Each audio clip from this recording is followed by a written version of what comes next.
Boa noite a todos. Graça e paz. Amém?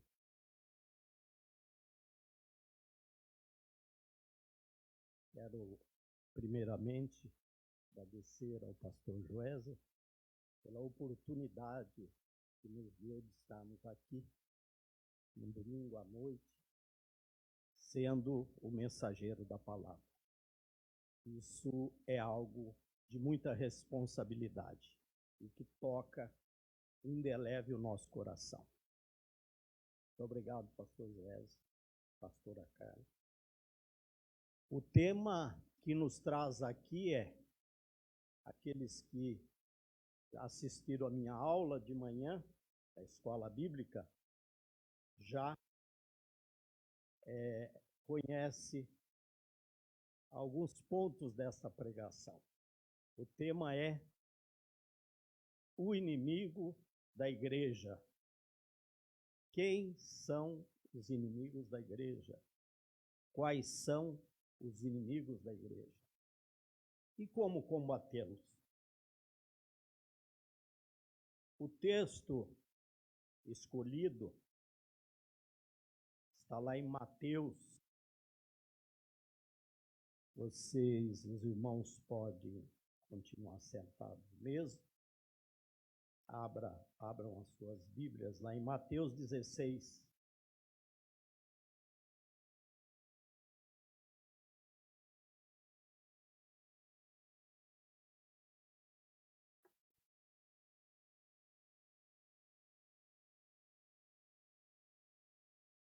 Versículos de 13 a 20. Mateus 16, versículos de 13 a 20. Eu creio que todos acharam, amém? Aqui na minha versão, esse texto diz o seguinte: tendo Jesus chegado às regiões de Cesareia de Filipe, interrogou seus discípulos, dizendo: quem dizem os homens ser o Filho do Homem? Responderam eles: uns dizem é João o Batista, outros Elias, outros Jeremias ou algum dos profetas. Mas e vós? Perguntou-lhes Jesus: quem dizeis que eu sou? Respondeu-lhe Simão Pedro: tu és o Cristo, o Filho do Deus vivo. Disse-lhe Jesus: bem-aventurado és tu, Simão Barjonas, ou Simão, filho de Jonas, ou Simão, filho de João. Porque não foi carne e nem sangue que te revelou, mas meu Pai que está nos céus. Pois também eu te digo que tu és Pedro, e sobre esta pedra edificarei a minha igreja, e as portas do inferno não prevalecerão contra ela. Dar-te-ei as chaves do reino dos céus. O que ligares na terra, pois, será ligado nos céus, e o que desligares na terra, será desligado nos céus. Então ordenou aos seus discípulos que a ninguém dissesse que ele era o Cristo. Amém? De todo esse texto aqui, eu vou separar apenas uma parte do versículo 18 que diz assim: e as portas do inferno não prevalecerão contra ela, isto é, não prevalecerão contra a igreja de Cristo. E que portas são essas? Que inimigos são esses os quais nós temos diuturnamente lutado e enfrentado e que têm de alguma forma arrombado as portas da igreja? Porque Jesus diz que as portas do inferno não prevalecerão contra a igreja. Mas quem é a igreja de Cristo? Quem são os membros da igreja de Cristo?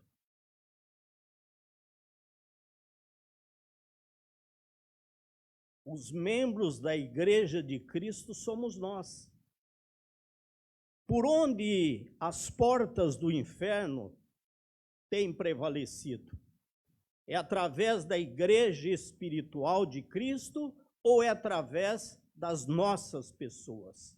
Nós é que temos dado abertura, nós é que temos dado liberdade, nós é que estamos deixando o inimigo entrar na igreja de Cristo. Ok? Como? Que inimigos são esses?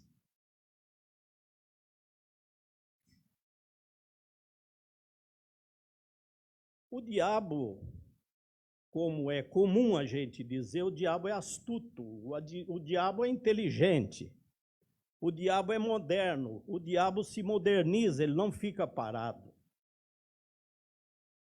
Ele evolui conforme a sociedade evolui, evolui também a forma dele atacar os filhos de Deus.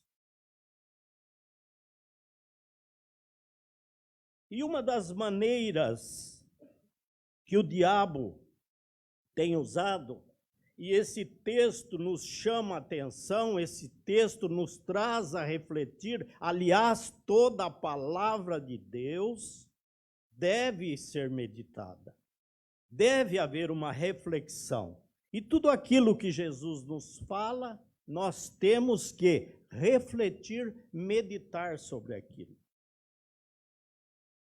E as três formas que o diabo tem atacado a igreja de Cristo, através do pós-modernismo. O pós-modernismo é após 1950 e que impera até hoje. O que é o pós-modernismo? A cultura, a ciência, as artes de lá para cá mudaram, houve uma revolução. E esta revolução que tem havido na sociedade, o diabo tem se aproveitado dela. E o diabo é inteligente, e o diabo é moderno. Nós, às vezes, é que ficamos para trás. Nós, às vezes, é que não acompanhamos a maneira com que ele age.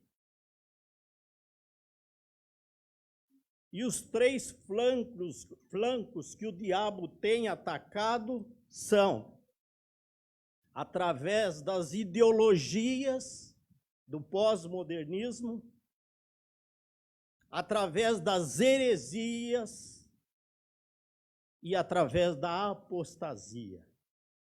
E nós vamos juntos nesta noite não só pregar, estudarmos a forma como ele tem nos atacado.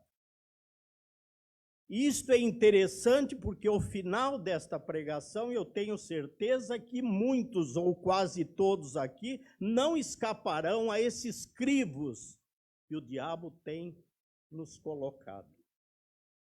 E ele tem agido nos nossos meios, na nossa família, na sociedade. O que são as ideologias?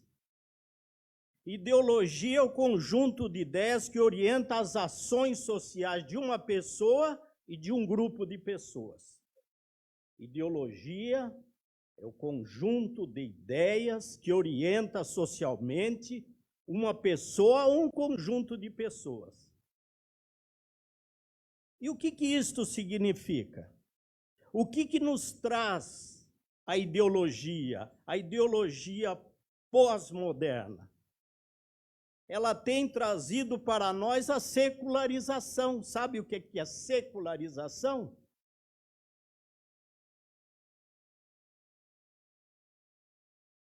A secularização é quando nós trocamos o religioso pelo secular. É quando nós trocamos o religioso pelo mundo. É quando nós colocamos as coisas do mundo dentro de nós. É quando nós trazemos para dentro da igreja as coisas do mundo. Isto que é secularização. Será que na nossa igreja tem entrado a secularização? Será que tem entrado? Será que nós temos permitido, através de nós, porque nós somos membros do corpo de Cristo, a igreja espiritual não será vencida. A serpente fere o calcanhar de Jesus, mas Jesus pisa na cabeça da serpente. Isso significa, pisar na cabeça, significa aniquilar, matar, vencer. Mas e nós? Como nós, como membros do corpo de Cristo, temos nos portado diante desta situação? A promessa é de vitória. Você, eu, nós tomamos posse dessa vitória? Nós temos levado essa vitória avante? Temos lutado por ela? Temos feito com que o reino de Deus prevaleça sobre o reino do mundo? O que consta lá em Mateus 6,33, buscar em primeiro lugar as coisas do reino de Deus, e as demais coisas vos serão acrescentadas. Nós temos feito isso? Eu tenho colocado Deus em primeiro lugar na minha vida? Eu tenho feito prevalecer o reino de Deus sobre o reino do mundo? Sobre as coisas do mundo? Esse é o primeiro item. De 3 planos. Então vocês imaginem o que vem por aí. O consumismo. O pós-modernismo trouxe para nós o consumismo. O que é o consumismo? O que seja o consumismo? Será que nós temos vencido a compulsão do gasto desnecessário na nossa vida? Porque o diabo ele faz tudo para desviar o foco. E quando eu estou ligado ou ligada diretamente no consumismo, eu tiro os olhos, eu tiro o foco de Deus. O que é que o consumismo tem feito? Primeiramente, ele tem acabado com casamentos. Porque eu, como advogado, há 40 anos, eu não sei nem quantos divórcios eu fiz. Infelizmente, mas eu não sei quantos eu fiz. E eu posso garantir que grande parte dele é por questões financeiras. É por falta de dinheiro entre o casal. Ou o marido é muito consumista ou a mulher é muito consumista. Os meios de comunicação são muito bem pagos para provar para mim e para você que o que eu tenho é desnecessário e que aquilo que ele está me oferecendo é muito mais importante do que aquilo que eu tenho. E aí eu tenho uma compulsão, eu tenho uma vontade incontrolável de comprar. Isso é o pós-modernismo. Isso são coisas que ninguém percebe e que acaba com o casamento, acaba com os relacionamentos. A pessoa fica endividada, a pessoa fica de pendurada. Se ela não tem dinheiro para comprar à vista, é em suaves prestações na Casa Bahia, não é assim?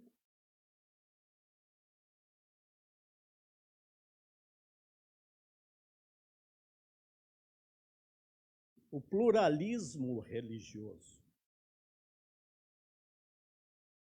é outra, eu diria, outra portinhola.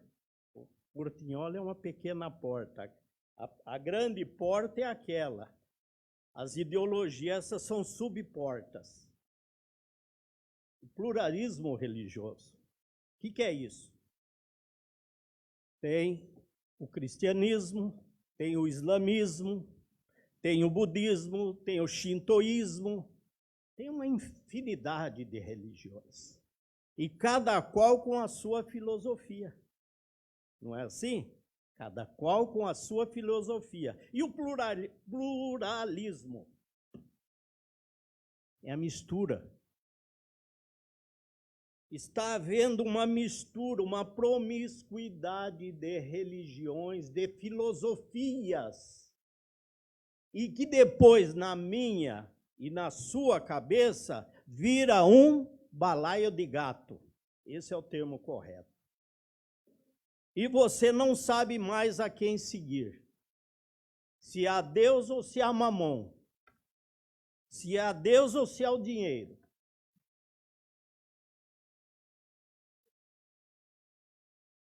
Esse é o pluralismo religioso. Tem também, como uma outra portinhola, uma pequena porta, uma subporta, a privatização. A privatização não é a privatização da Petrobras que fala na televisão. A privatização é aquilo que eu tenho levado para a minha vida particular, aquilo que eu não posso levar socialmente. Então eu despejo, eu coloco na minha vida particular aquilo que eu não posso fazer socialmente.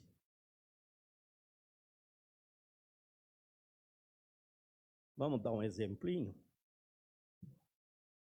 Tem acontecido normalmente, infelizmente, as pessoas, tanto homem, mulher, jovem, pessoas de maior idade, navegam a noite inteira nos sites de pornografia.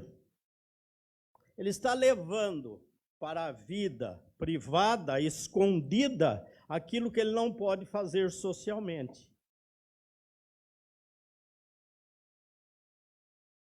Porém, ele se esquece que os olhos de Deus estão em todos os lugares.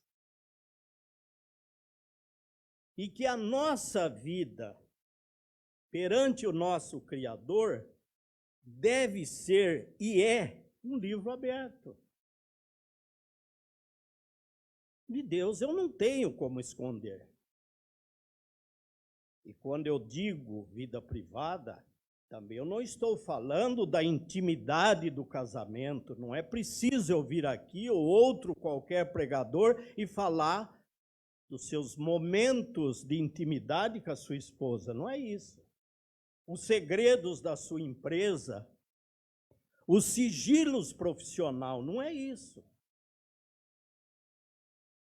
É eu depositar, jogar na vida privada aquilo que eu não posso fazer publicamente. Isso tem acontecido? Eu não vou dizer para dizer amém, mas misericórdia. Estão vendo como é que o diabo tem infiltrado? Esta porta do inferno, do inimigo, que não deve prevalecer na igreja de Cristo. Tem o relativismo moral também. Vocês sabem o que é relativismo moral? É que a verdade foi relativizada a cada um. O que é verdade para você não é verdade para mim. Não é assim que dizem por aí? Você pensa de uma maneira, eu penso de outra. Todos nós temos o direito de pensar da maneira que nós queremos pensar. Esqueceram a Bíblia. Esqueceram o livro de regra de fé e prática. Aqui é um código e o mais perfeito e completo que já existiu. É o livro mais vendido no mundo. Porém, eu tenho as minhas dúvidas se é o livro mais lido no mundo.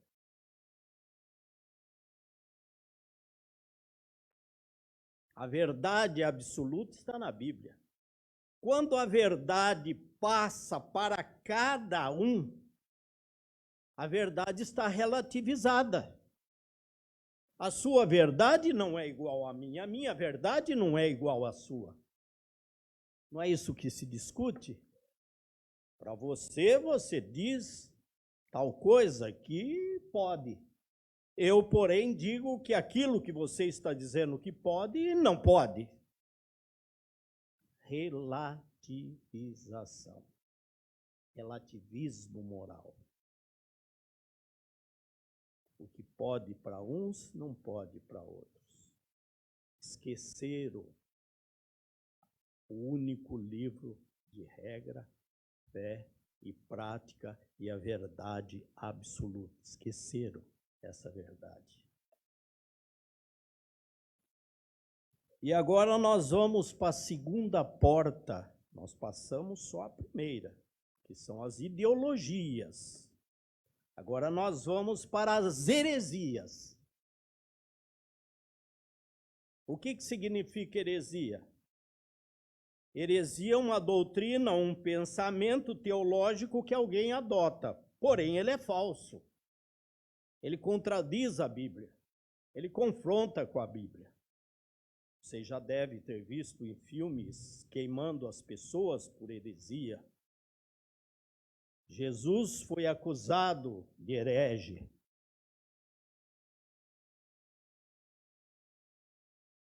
E dentro da heresia, nós temos a Trindade divina.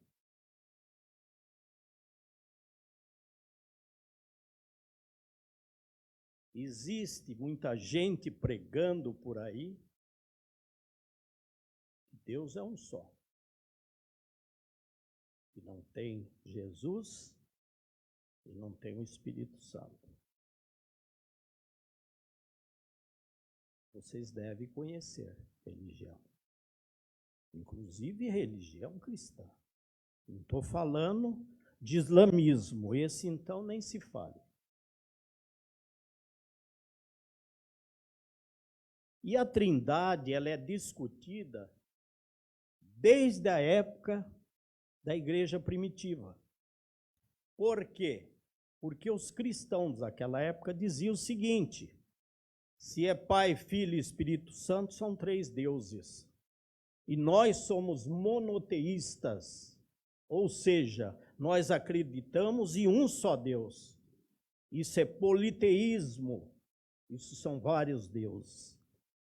E essa ideia ainda remonta a milênios. E ela ainda está no meio da nossa sociedade, eu digo na sociedade cristã, no meio dos cristãos. Outra coisa, outra janelinha, outra portinhola. A Bíblia como autoridade final. Vocês devem ter ouvido. A Bíblia foi escrita por homens. E se foi escrita por homens, está cheia de erro, está cheia de inverdade. Apocalipse, João devia ser internado no hospital de louco. Isto eu ouvi de um católico frequentador, que João deveria ser internado no hospital de louco, que aquilo que ele escreveu é coisa de louco. O Velho Testamento não tem mais valor.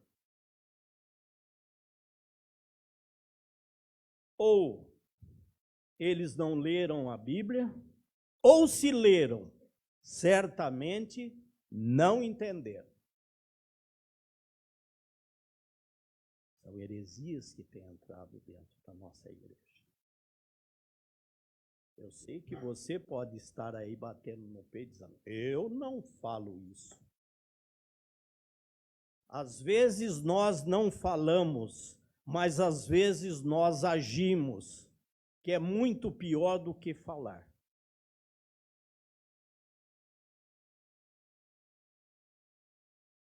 A divindade de Jesus. Eu já contei isso de manhã. Eu estive o ano passado com a minha família viajando na Turquia e a nossa guia é muçulmana.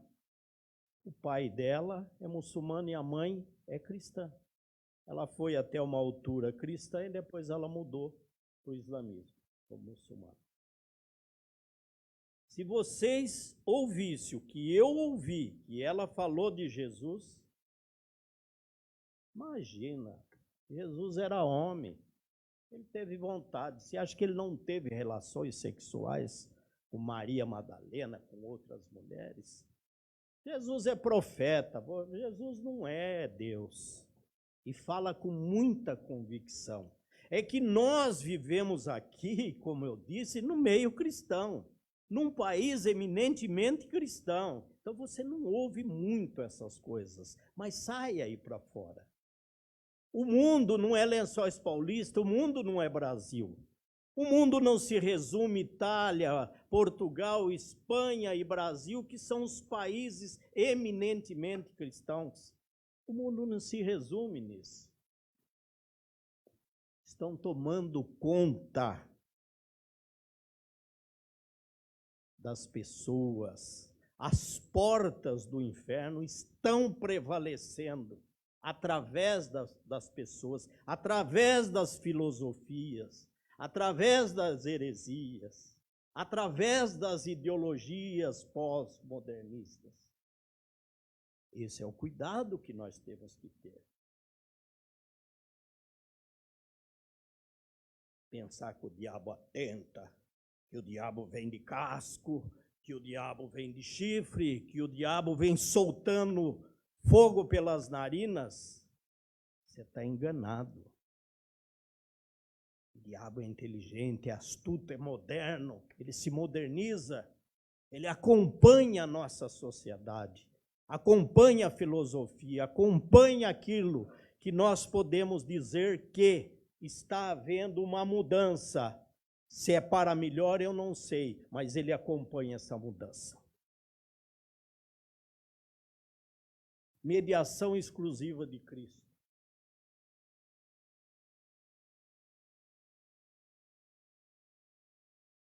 Será que é só para Jesus que se pede ao Pai? Será que é só através de Jesus que se pede, que se intercede, pede que haja intercessão? Vocês já viram por acaso outros mediadores?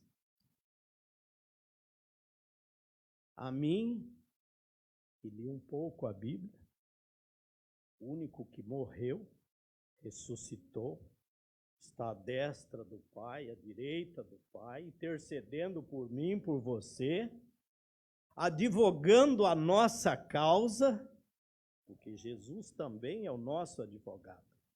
Ele está advogando a nossa causa, ele está intercedendo. Será que é só ele que o pessoal tem pedido? Como está sendo gravado, né, pastor? Eu não quero confrontar com religião nenhuma. Não vou falar o nome de nenhuma religião. Mas vocês sabem, é só através de Jesus? É só ele que se pede para interceder? Isso no nosso meio, no nosso focinho, como diz. É verdade? Ou a Bíblia diz, eu sou o caminho, a verdade e a vida. Ninguém vem ao Pai, senão por mim. Não é isso que a Bíblia diz? Mas essas pessoas têm usado esses textos bíblicos? Não tem.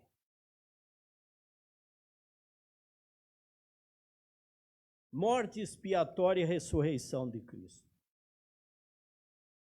Vocês já devem ter ouvido, e eu já ouvi, que a ressurreição de Cristo foi uma farsa.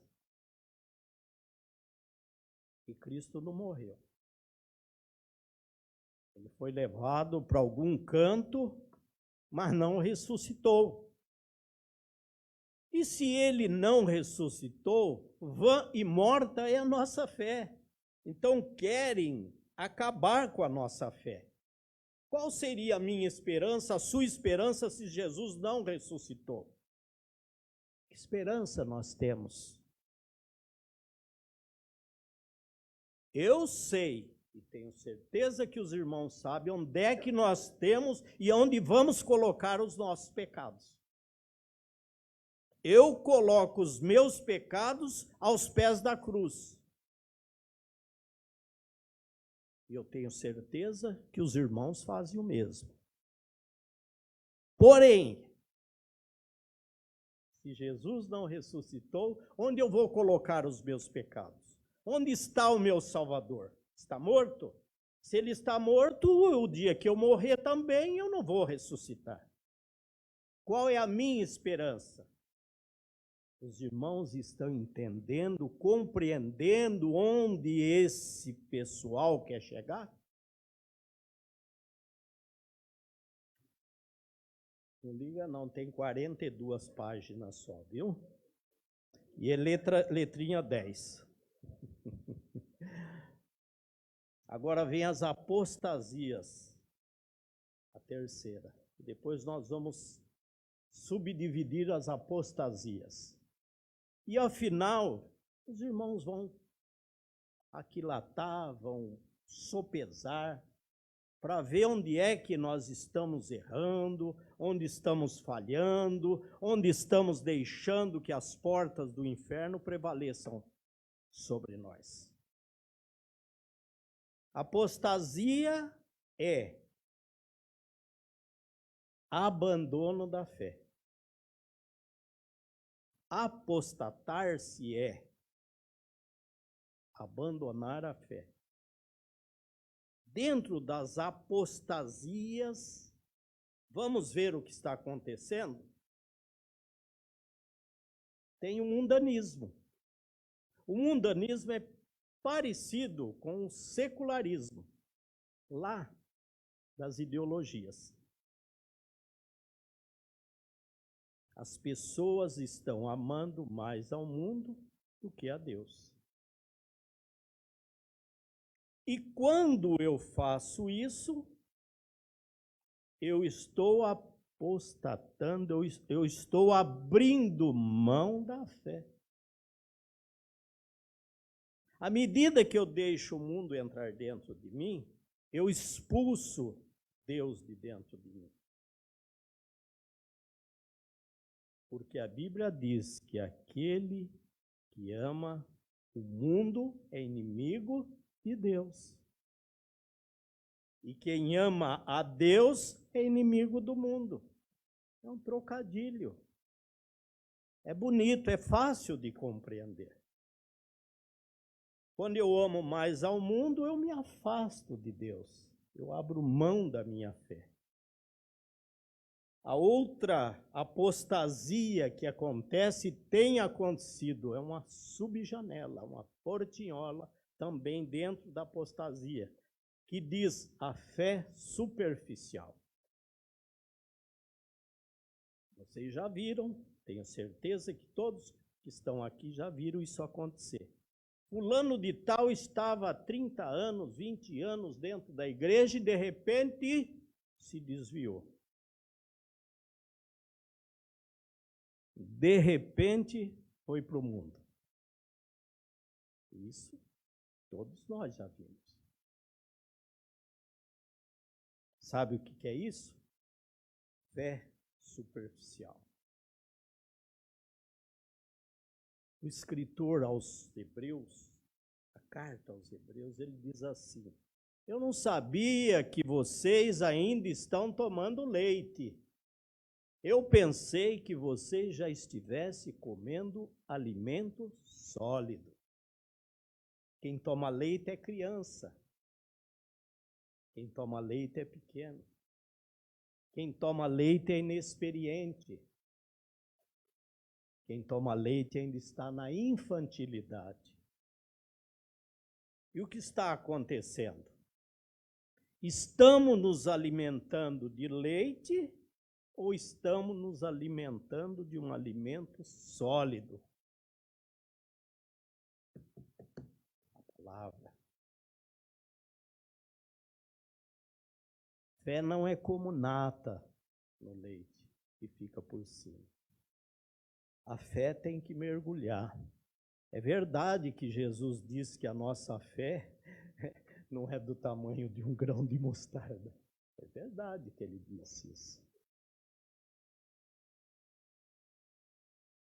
Mas vocês não imaginam que a fé, do tamanho de um grão de mostarda, pode pedir ao monte que se passe daqui para lá e de lá para cá, e esse monte vai nos obedecer. Esta é uma fé pequena. A nossa não é nem comparada a isso. É a chamada fé superficial.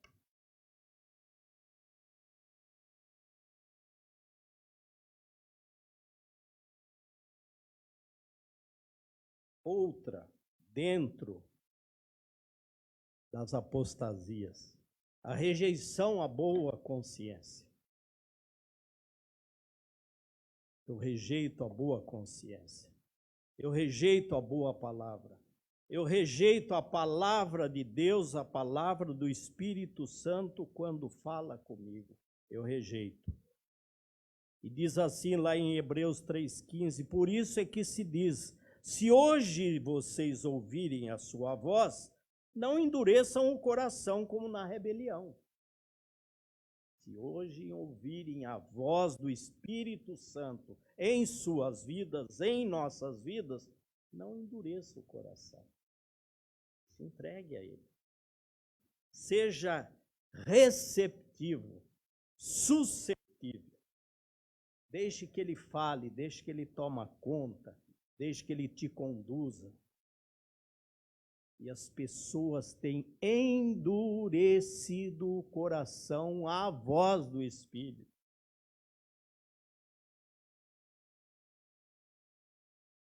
Quantas vezes nós sentimos no nosso coração, não faça isso. E nós vamos e fazemos e quebramos a cara. É Deus falando conosco. Quando você está em perfeita sintonia com Deus, Deus fala com você, através dos seus sentidos. E eu tenho dado ouvidos ao Espírito Santo de Deus, ou eu faço exatamente ao contrário, aquilo que Ele me orienta. Então nós temos rejeitados a boa consciência. Temos também dentro da apostasia a prosperidade.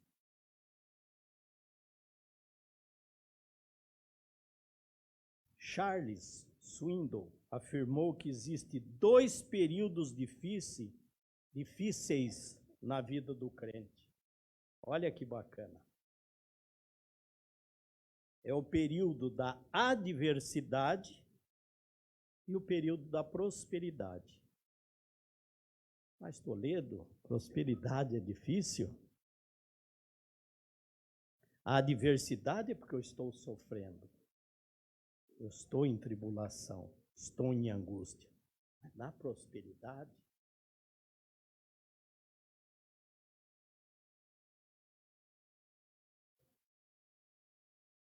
quer conhecer o caráter de um homem? Dá o poder para ele.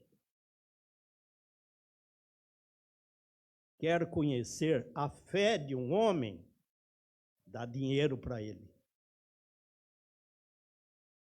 Dá dinheiro para o homem, prosperidade, que você vai ver onde ele vai parar. Poucos sabem conviver e ter o dinheiro. Porque diz a Bíblia que o amor ao dinheiro é a raiz de todos os males.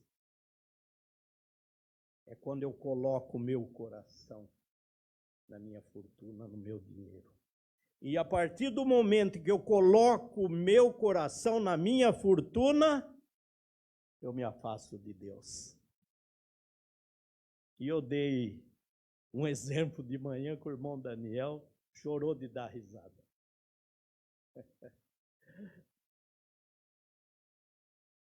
Quando o camarada fica rico, a primeira coisa que ele faz é mandar a velha dele embora. Troca uma de 50 por 2 de 25 e acha que está fazendo um negocião. É mentira? É mentira? Basta ter dinheiro. Basta ter dinheiro que aqueles monumentos não é isso? Que se apresenta para nós, fica tudo doida atrás. Aí eu digo assim, eu não sei se eu sou feio, eu não sei se eu não tenho dinheiro. Não é isso? Porque com dinheiro eu acabo ficando bonito. Não é assim que acontece? Então é muito mais difícil viver com Deus na prosperidade. Porque quando eu estou na adversidade, no sofrimento, o que eu faço? Joelho no chão, lágrimas, sofrimento. Estou em sintonia, eu estou pedindo para o Pai. E quando eu estou abastado financeiramente, deixa Deus para lá. E Deus o quê? Eu não preciso de Deus. O dinheiro é meu Deus. Ele não fala isso, mas ele faz isso. Como eu disse, as pessoas às vezes não têm a coragem de dizer isso, mas eles fazem exatamente isso. Eu não preciso de Deus. Então, viver na prosperidade é muito mais difícil perante Deus do que viver na adversidade. Outra coisa da apostasia, a vergonha de ser cristão. Quantas vezes eu, você, temos a oportunidade de pregar o Evangelho, de falar da palavra de Deus, e nós nos acanhamos, nós nos fechamos, nós nos omitimos. E a pessoa esperando com o coração, como uma terra fértil para ouvir uma palavra, e a gente diz assim, olha bem, aqui não é lugar de falar de religião. Eu digo porque eu já me incluí, eu já agi dessa forma. Eu não tenho vergonha nenhuma de vir aqui no púlpito perante todos e dizer isso aí. Eu devia ter pregado e não preguei. Eu envergonhei a Cristo. E diz a palavra o seguinte: porquanto qualquer que entre esta geração adúltera e pecadora se envergonhar de mim e das minhas palavras, também o Filho do Homem se envergonhará dele quando vier na glória de seu Pai com os santos anjos. Tomemos cuidado, porque Jesus pode se envergonhar de mim naquele dia. Vai dizer, olha, você se envergonhou. Você ficou com vergonha lá, não ficou? Fala, abre o jogo. Não é isso? Aí ele vai se envergonhar de mim também. Está na palavra, Marcos 8,38. Depois vocês podem conferir. Problemas, outra portinhola, está acabando, viu? Outra portinhola, outra janelinha. Problemas interpessoais. Problemas interpessoais. Qual de nós não tem um arranca-rabo com alguém? Qual de nós não tem alguém de que a gente não goste? E muitas vezes dentro da família. Problema de relacionamento interpessoal. O pastor Val pregou isso muito bem aqui outro dia. As pessoas não estão sabendo como se relacionarem. Elas não sabem. À medida que eu não sei me relacionar, e à medida que eu tenho alguma coisa com o meu irmão, falta entre eu e ele perdão. E quando falta perdão, eu não tenho bom relacionamento com ele e muito menos com Deus. Ou não é verdade? Se não houver um relacionamento, eu não digo perfeito, mas um relacionamento saudável entre os irmãos, entre os seus amigos da empresa, entre a sua família, no seio da sua família. Se não tiver um bom relacionamento, o seu relacionamento com Deus está prejudicado. E a porta do inferno está prevalecendo dentro da sua família, dentro do seu coração. Estão compreendendo o que é o pós-modernismo? O que acontece com as pessoas? No início, tinha gente batendo no peito aí, dizendo, não, comigo não. Ele vai falar lá, mas nem de raspão vai passar comigo. Então você se analise. Eu, antes de vir no púlpito, eu preguei para mim. Isto aqui é uma pregação que eu fiz primeiramente para mim. Para eu me colocar nos trilhos, para eu ver onde eu estou errando, para eu me analisar, para depois eu transmitir à igreja. E é assim que todo pregador deve fazer. Primeiro, se alimentar da palavra, poder viver a palavra para transmiti-la, para poder transmitir a palavra.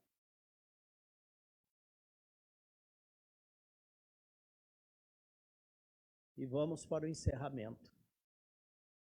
Ufa, né? Chega de pancada, né? Deus é bom. Deus é bom demais. Deus é bondoso, misericordioso, amoroso, justo. As coisas de Deus são perfeitas. Quando eu tenho que fazer alguma coisa para a igreja, devo fazê-la com excelência. Extrair o melhor de mim. Dar o melhor que eu posso. Para que as portas do inferno não prevaleçam. Porque quando eu faço um bom trabalho, quando eu faço algo bem feito para o corpo de Cristo, como membro do corpo de Cristo, eu aos poucos, eu me aproximo da perfeição que é Deus. Deus é bom. As portas do inferno não pode, não deve e não vão prevalecer contra a igreja de Cristo. E isso nós temos que ter em meta. Nós temos que ter essa promessa para nós mesmos, de não deixar que o inimigo zombe, cirande na nossa vida. É usando a palavra de Deus. É usando aquilo que Deus tem para mim, para você. Os desafios, as tribulações, a angústia, o sofrimento, tudo isso vem. Mas o apóstolo Paulo disse assim: quem nos separará, quem nos apartará do amor de Cristo? Seja o que for, quem vai nos apartar? Quem vai nos separar do amor de Deus, do amor de Cristo? E não deixe que as janelas e que as portas do inferno prevaleçam, nem contra você, nem contra a igreja, nem contra nada. Use sim aquela porta que disse assim: eu sou a porta. João 10, 7, 8 e 9. Eu sou a porta. Entrareis por mim e terá descanso. Eu sou a verdade. Eu sou a vida. Eu vim para buscar aqueles que estão perdidos. Eu morri, eu dei a minha vida, deixei que o meu sangue vertesse na cruz, para não permitir e janela alguma e porta alguma prevaleça contra a minha igreja. Por favor, pastor, faça uma oração para a igreja. Amém?